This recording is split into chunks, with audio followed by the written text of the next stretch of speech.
I don't want to get ahead of, as I mentioned, I'm not going to. Because the House Intelligence Committee has given the administration until Monday. I understand. No, it's given the DOJ Right. and the Department of Justice. Again, we covered this yesterday. But I'm not going to get ahead of what they or may not submit. Possible there may be nothing. No, that's not. I think there is, at least from where we stand, we know that there is significant reporting on this subject. That something will be presented. I feel very confident of that. Okay, Yes. and follow up on coverage. You were saying that people, if they can't get access to insurance, they don't have coverage. But Right. if you remove the individual mandate, you are going to have people who are not going to buy coverage. They're not going to buy insurance. And so, getting back to the Congressional Budget Office score, would you concede that there will be some coverage losses, perhaps in the millions? That there will be millions of people who will not have health insurance as a result of what you're doing? Well, again, sure, except you have to look at the current situation. You are mandated by law to buy insurance right now under Obamacare. 13 plus million people have asked for a hardship exemption, and then 6.5 plus million people have determined to pay the penalty. So currently, if we look at the universe and say it's roughly 30 million people, only 9 million people engaged in the exchanges when required by law.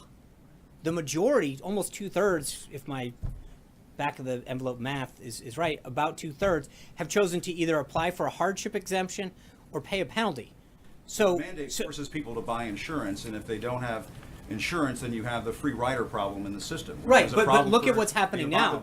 So you have free riders, and those folks no, because the current they show up at the emergency room, and then the health care is much more expensive. But they do it right now. But my point, Jim, is that the way the system was constructed under Obamacare, they created the system to force people to buy plans that they did not like, that were mandated by the government in terms of what was part of the plan, what it had to cover, the deductible, et cetera, et cetera.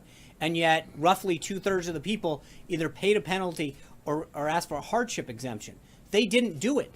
And so the idea is, actually, if you could bring down cost and choices and allow people to find a plan that fit their budget, that was tailored to their needs, there's actually a higher likelihood that they will find something that they want at a price that they can afford, as to right now, which is, I get a plan that I'm forced to buy that has a deductible that I can't afford, but I've got a cute little plastic card that I can wave around. This will get you coverage. No, that's not true. If you show up at the emergency room, if you've been hit by a bus, sure, you're not going to be just paying out of pocket to the hospital. But under any scenario, you're going to have some sort of catastrophic coverage that will make sure you have insurance. Thank you. That's a great advertisement for thank you. But that's exactly what the president's trying to do, because right now you've got of the attempt to get 30 million people covered, 14.5 million people applied for a hardship exam. They're exactly the people that you're talking about. Another 6.5 million people have paid the penalty and don't have it. So we have roughly 20 million people in this country who were supposed to be